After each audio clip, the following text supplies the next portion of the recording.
Ada berita menarik ini, walaupun saya malah telat. Ini saya dapat dari orang yang live semalam.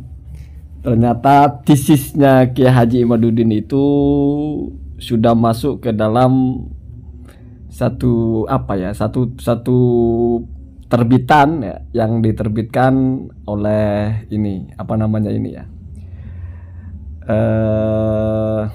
apa ya, Institut South Asia Studies ya, kalau tidak salah begitu ya. Ini IC atau apa bacanya, saya nggak tahu bahasa Inggrisnya. ISEAS begitulah. The Debatable on the Ba'alawi Lineage in Indonesia. Perdebatan tentang marga atau kabilah Ba'alawi di Indonesia. Ini masuk kategori trend in South Asian. Jadi isu yang sedang naik gitu ya di Asia Tenggara ya. Nah, ini ditulisnya di Singapura ya. Ini ada penjelasannya. The ICS itu lahirnya tahun 1968. Terus di sini juga bukti kalau ini dari Singapura, ini perhatikan ya. Ini editornya itu series chairman-nya itu Chong Sing Kwok ya. Terus ada juga series editornya Oi Ken Beng. Ada editorial komitinya Daljit Singh. Wah, lengkap dari semua negara ini ya. Ini penulisnya dua orang ya, Ahmad Muhajir dan Afra Alatas. Wah, sama-sama orang Ba'alawi yang satunya. Kalau Ahmad Al-Muhajir saya nggak tahu ya. Tapi bukan, kalau Ba'alawi pasti dia ada marganya. Executive summary ya. Jadi di sini dijelaskan siapa itu Kiai Haji Imaduddin, bagaimana tesisnya dan sebagainya. Terus dijelaskan ada tanggapan-tanggapan. Saya fokus kepada yang bawa-bawa nama saya di sini ya. Ya lumayan lah ya. Dan saya ingin pertegas bahwa jurnal ini atau tulisan ini walaupun hanya mungkin memperhatikan konten saya tahun lalu saja, karena di sini yang jadi rujukan itu konten saya yang tahun 2023 saja, bukan yang terbaru. Tetapi di sini tetap saya kira sangat tepat dia ketika mengutip apa yang saya maksudkan ya, titik perdebatan ya, ini the state of the debate ya. Jadi poin perdebatannya apa gitu. Nah, di sini dijelaskan, perhatikan itu paragraf kedua Zaini ya. Tapi di sini saya dijadikan sebagai knowledge komentator ya, atau ya tukang komen lah bahasanya mungkin begitu ya. Di sini dijelaskan bahwasanya saya itu menanggapi ini dengan pernyataan bahwasanya permintaan Kiai Haji Imaduddin itu sesuatu yang tidak mungkin bisa dipenuhi. Ya, tetapi perhatikan di sini ya. Kiai Haji Imaduddin versi jurnal ini meminta kitab nasab dengan 3 kategori ya. Jadi consider kitab nasab with 3 important characteristic. Meminta kitab nasab dengan tiga karakter utama. Artinya harus lengkap 3 syarat ya. Biasa Kiai Imaduddin kan suka dengan syarat-syarat ya. Ternyata ini juga ada syaratnya. Yang pertama, it was produced earlier than As-Sajarah. Itu harus ada sebelum As-Sajarah. Artinya kitab yang lebih tua dari As-Sajarah. Ingat ya, kitab nasab ya, yang lebih tua dari As-Sajarah. Jadi kalau sudah di belakangnya udah nggak dipakai. Ini permintaan Kiai Haji Imaduddin. Yang kedua adalah it mentions that Ahmad bin Isa has son named Abdullah, or better still Ubaidillah. Yang kedua adalah kitab nasab tersebut harus menyebut bahwa Ahmad bin Isa itu punya anak bernama Abdullah, bahkan lebih tepatnya lagi bernama Ubaidillah. Itu harus kitab nasab. Syarat pertama harus lebih tua dari As-Sajarah, yang kedua harus menyebut langsung. Bahkan yang ketiga, it clearly indicate this Abdullah had a son named Alwi.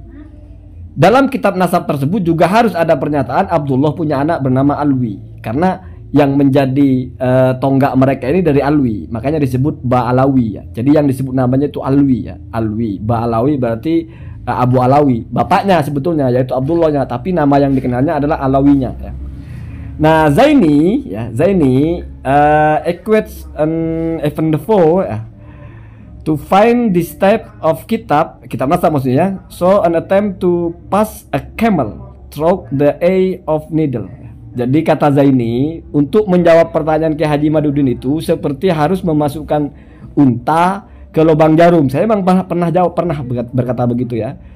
Jadi ada pepatah Arab itu hatta yalijal jamalu fi samil hiyat. Oh bukan pepatah ya, Al-Qur'an ya. Al-Qur'an itu yang menginspirasi pepatah Arab hatta yabyadul ghurab, bahasanya Arab itu. Sampai gagak apa burung yang memang hitam itu sampai dia bisa memutih. Jadi tidak akan terjadi. Kalau dalam bahasa Al-Quran, hatta yalijal jamalu fi samil hiyat, sampai ada unta masuk ke lubang jarum. Walaupun al-jamalu itu ada yang mengartikan bukan unta, tapi tali yang besar ya.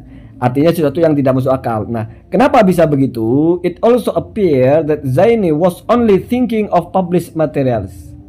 Ini berarti juga menetapkan bahwasanya saya itu memang hanya fokus kepada kitab yang dicetak.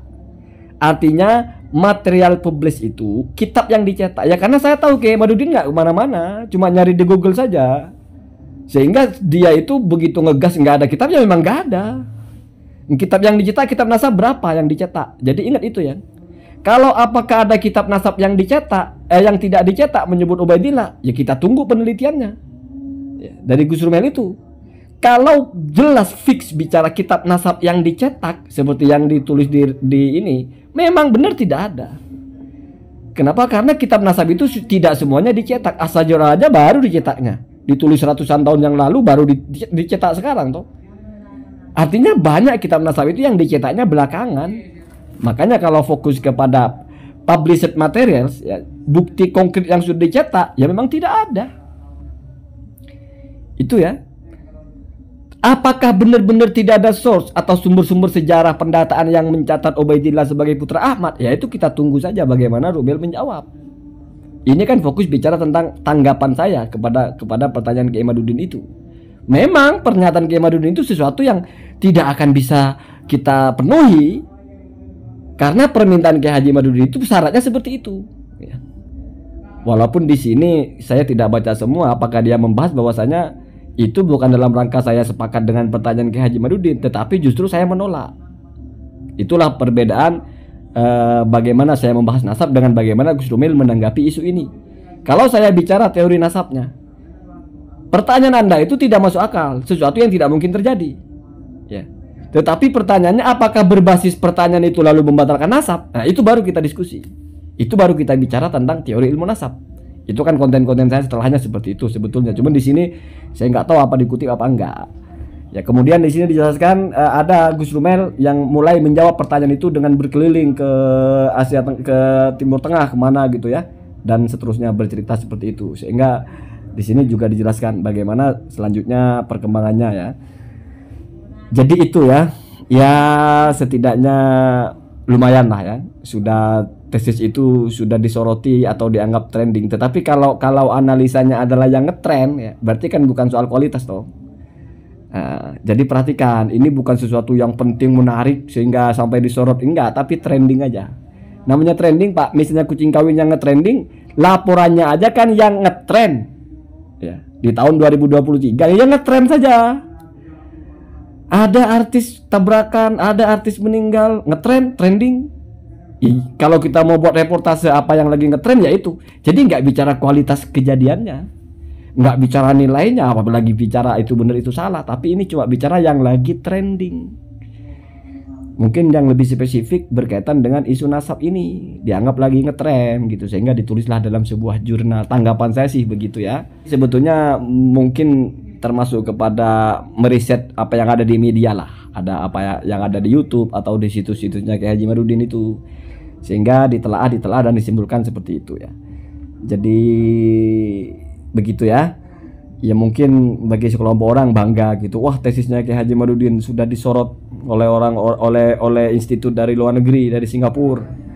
Ya kalau bagi saya ya Pak, itu bukan masalah disorot Pak, itu karena lagi ngetren aja. Kita bicara apa isu yang lagi trending. Misalnya ada isu kucing kawin ya kucing kawin disorot Pak, cuman kan tidak trending.